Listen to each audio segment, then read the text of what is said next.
But we're going to begin the show, and joining us right now is a man who likely very soon is going to have his own shampoo commercial. And as soon as you see that beautiful head of lettuce, you are going to understand exactly why. This is a former walk-on at Iowa State University who used his superior talents and knowledge to get himself a contract in the league. He just finished up his rookie season with the Washington Commanders. Please welcome the pride of McPherson, Kansas, to the show, Mr. Ben Nikkel. What's up, buddy? How you doing tonight? Doing good. How are you?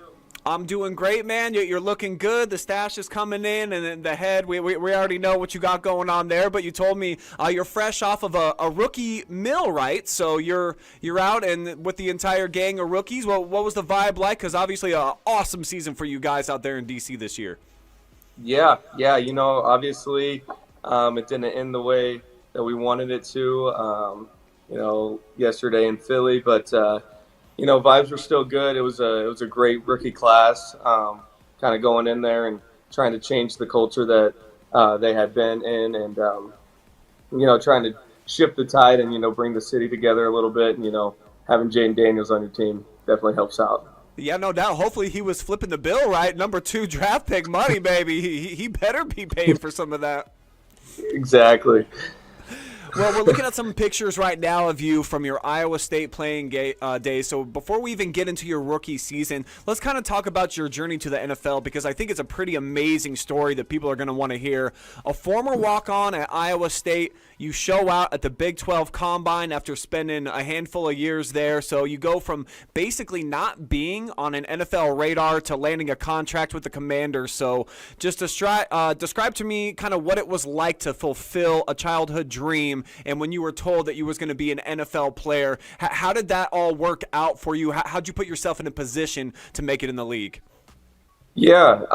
So really, walk on at Iowa State, and if anybody was ever to walk on anywhere, it would be Iowa State, because they treat you like you're a scholarship player. You're gonna have the same opportunities as anybody else, and I kind of just found my way on special teams and tried to make a name there. And as you build more trust in that program, the more they trust you to do other things, and that led me onto the field with defense and everything. And then once our season ended, I was thinking, we might have a shot to do well at a pro day and, try to turn some heads and, get on some radar. So I just ended up training at Iowa State with one of the strength coaches there, and we had 2 other guys there. It was a good group, and we just came to work every day and trained for it. And then I kind of had a feeling that, I'd put up some decent numbers there. And, once I got there, we had some meetings with some teams that I hadn't talked to any teams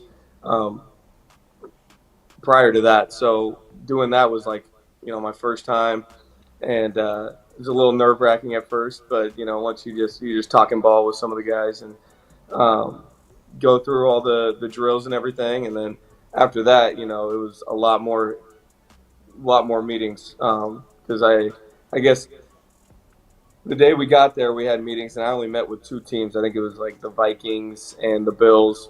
And then after the pro day, I met with like 5 other teams. And then agents were hitting me up. So I had to end up getting an agent, and I didn't sign with an agent until 3 weeks before the draft, which is pretty uncommon. And, just kind of bet on myself and figured we might have a shot at this. And then the Commanders were kind of late in that window, and they were really interested in me, and so ended up signing with them and had a good enough camp and, stayed along for the ride. So it's been a good journey and just been enjoying it ever since. Yeah, there it is. There's you signing your contract. So just the elation, that moment when you're like, wow, this is real. I am going to be playing in the NFL. Put some perspective on that and just what that entire day was like in specifically that moment. Yeah. I mean, it was a surreal moment. Every kid that, dreams of playing in the NFL and, having these moments where you can like put on a NFL jersey and a helmet and, just go out there and compete. So in the moment when I got the call that they wanted to sign me, I mean, it was it was elation. I had my family there. I had some friends there, and it was just a special moment and a day I'll never forget. So once you started getting those NFL paychecks, you get a little bit of signing bonus. Was there anything specifically that you've always wanted from the time you was a kid, or even in high school, when you just had to go out and splurge a little bit? Yeah, honestly, I've been blessed. I never really had anything that I like comes to mind that I'm not big on like the flashy clothes or any jewelry or anything. I'd say the biggest thing was, I guess, clothing wise. For traveling to games, you can't really wear your Iowa State team issued gear, and that's really all my wardrobe was. So had to go out and get some nicer clothes and some things that you know didn't just scream Iowa State football. And then I had to treat Maddie and my girlfriend out for a few nice dinners and get her some good stuff too. Maybe not as much as I should have, but we're still working on that. We were working on trying to figure out what Christmas present she was going to buy for you with your own money. And actually, ironically, I got on my Buckeye chain tonight, and I was like, he might like maybe a Cyclone version of this. So did my cousin come through? Did you get any good gifts at Christmas time? No, I mean, she still got me some good stuff. She got me some shoes and some other things like that. But we all know whose paychecks that was from. So you've got the real thoughtfulness in the family, and that's all right, man. So we're happy to have you as a part of our clan now. And man, I got a chance to work out with you. Obviously, you're a crazy athlete and super dedicated. You were even doing beyond what they were asking you to do in the off-season schedule for the Commanders. So for all the dreamers out there, describe for you as a former walk-on and a guy that kind of just put himself into the upper echelon in terms of showcasing what type of athlete you are. What does it take to get there? Because it's a big-time commitment that I think if a lot of kids were able to stick to, they might be able to fulfill a dream just like yours. Yeah, and I think you hit it. It's all commitment. And I heard a quote early on, and it was the difference between dreams and reality is discipline. And it's just discipline. Obviously there's going to be days that you don't want to go do what you have to do, and this game and really any game, life is going to just kick you down, and it's how many times can you get up and just keep putting your nose to the grindstone and just working. And I think if you have that love for what you do and what you're doing, whether it's football or really anything else, is if you just love it and you want to do it, then that dedication will come through. And I think if you're disciplined and have the passion for it, I mean, you can do anything that you set your mind to. So, well, I mean, you kind of seen me in action. We was doing a little sprint work together. I was hoisting up a couple of reasonable size weights, I'd like to think, and playing some hoops. So, if you could kind of picture me in a 40 and older league playing football, am I going to make the roster? And if so, what position is Ben Nikkel going to use me at? Oh yeah, no, you could definitely play. You had some juice too. Yeah, I saw it. In the weight room, in the gym, out on the field. You had it all. So I think definitely you're an athlete. We can put you anywhere on the field. We can put you running back. We can put you at receiver. You can play DB. Man, we can use you in some blitz packages. We can do really anything we want. That sounds kind of fun, but also scary for my hamstrings. I think you start throwing me in all those different positions, but we're going to have some problems. I mean, the back's not exactly what it used to be, Ben, but I appreciate you having that much faith in me. I'm curious because you've seen the town that I grew up in, and I've Googled McPherson, Kansas. It's not exactly a very big town either. So you go from there to the nation's capital. How much of an adjustment was that, just going from kind of the country life and then even Iowa State, and then not exactly in a big-time metropolis? So how did you get adjusted to your new surrounding in the league? Yeah, no, it was definitely pretty tough at first with the traffic. That was something I was not used to, driving my big truck and everybody just zooming by me.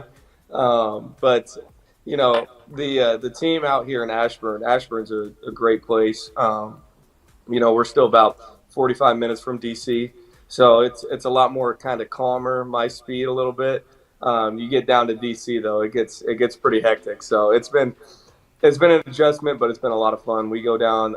I know the DBs. We went down to a couple Wizards games already, and Maddie and I, we went out to a Capitals game. So we go down to DC a good amount and have fun down there. But yeah, it was definitely an adjustment. But out here in DC, it's a lot of fun. So you can find a lot more to do than what you can find in McPherson, Kansas. That's for sure.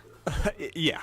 Yeah, you're not in Kansas anymore, pretty clearly. I think you figured that out by now. And you mentioned City Slicker, Maddie Woog from the mean streets of Highlands Ranch. Having her as a companion, how much did that actually help you kind of adjust to the big city life?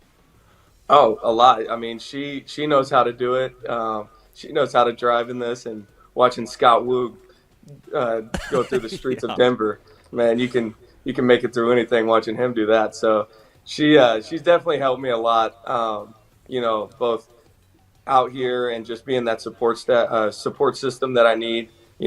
Like I said, sometimes you go through some tough days and you have self-doubts, but having a good support system outside of football, that really means a lot to me, and people that I can just lean on, whenever you're going through those tough times, and even when you're going through good times, to kind of knock you off your high horse a little bit too. So give me like an eye-opening type of moment where it was your like, hey rookie, welcome to the NFL type of scenario, and you were like, this is a little bit different from where I come from.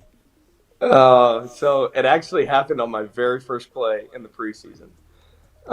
So we were playing the Jets, and it was my first play. It was on a punt return.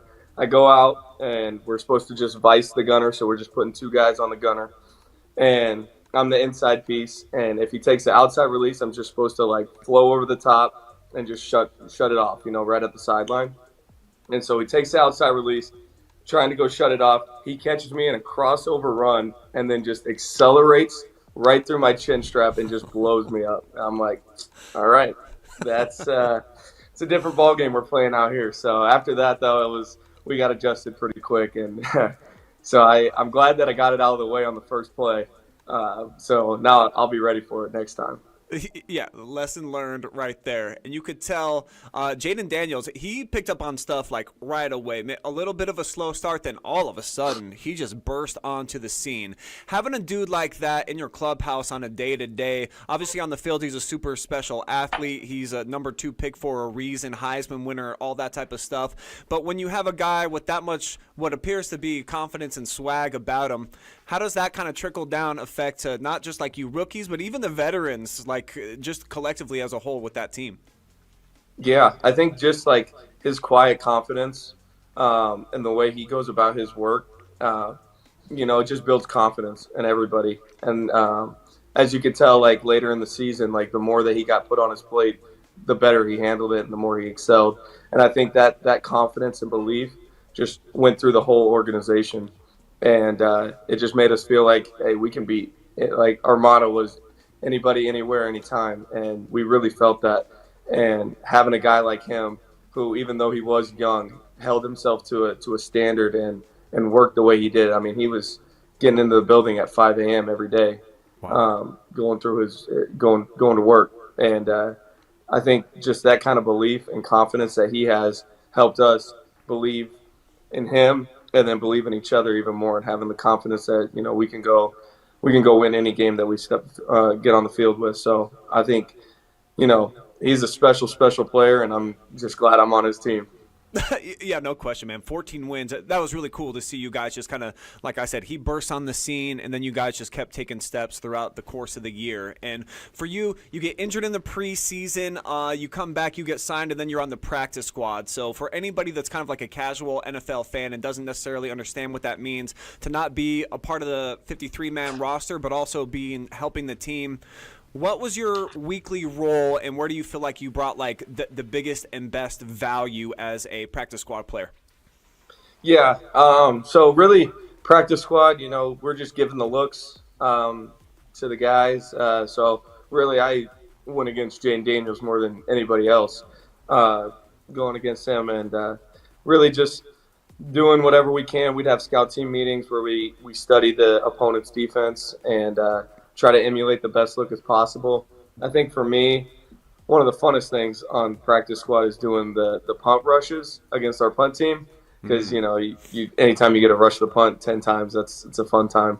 So that's I think special teams is where I probably brought the most value, and being a guy that was kind of a, if it was on punt rush, being a premier rusher, or if they had a really good gunner, just trying to emulate those guys as best as possible, and just being service to whatever the team needed. And I think that's the biggest thing. The role that you play isn't who you are, but it's what your team needs you to do to win. And so, as much as you can buy into whatever role that you're in, then the better that you'll be successful, the team will be successful, and then you can just stick around in this league, because it is a relationship-driven league and a people league. So the more that you can just buy into whatever the team needs, the better off you're going to be. It's easy for a guy on practice squad to get down and kind of get mad that they're not playing, but the more that you can just buy into, this is what I need to do to stick around and to help our team win, then, the sky's the limit from there. You mentioned you got to go up against Jaden Daniels more than probably anybody else. Give me a favorite story that you have where you kind of balled out in practice, and maybe not even specifically against Jaden, that you could tell the coaches, they were pretty satisfied with what you were able to do out there in terms of giving them a really good look. Yeah, I'll say, I guess I got two examples. One, so playing safety, there's a lot of different things you got to do. So you're either like a post safety, so you're just out in the post, going sideline to sideline, roaming the back there, or you're down in the box and you're in the run fits. Now, I'm not much of a great run fitter, but I can do it every now and again. But you don't really guard a lot of receivers man to man. But we had a corner go down, so they moved me over to the nickel corner, so the slot corner, where I just had to basically press receivers. And I think it was like my second day doing it, and for some reason I was just locking up, and that was probably like my best day that I had there. Another one was probably on special teams. We were going against the team that did a lot of fake punts, and so I had a route as a gunner where I just hard inside release and then break back out, and low key made the guy fall, no big deal, but it was a pretty saucy route. So that was probably one of my better moments. And then I guess another one was when I had to play receiver too, going back to my NAI college days. When I was back at receiver, so. I didn't really get the ball that much, but, the routes were on point, so that made me happy. Hey, man, you as my coach was trying to put me in a bunch of different positions. Maybe it's really you, Ben. They got to start trying to experiment a little bit, getting you mix and matching a little offense, defense, special teams. Maybe just never even come off the field, one of those Travis Hunter types.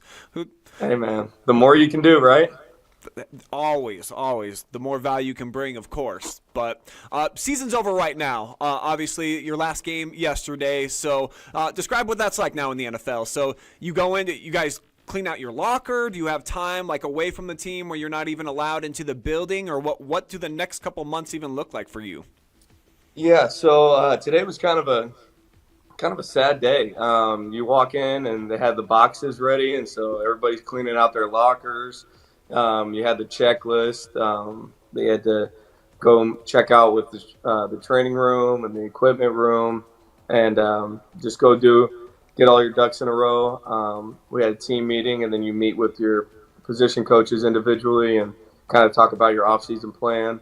And I think, for some guys it's different. Some guys are leaving. They probably already left tonight, going back to wherever their home is and wherever they're going to train at.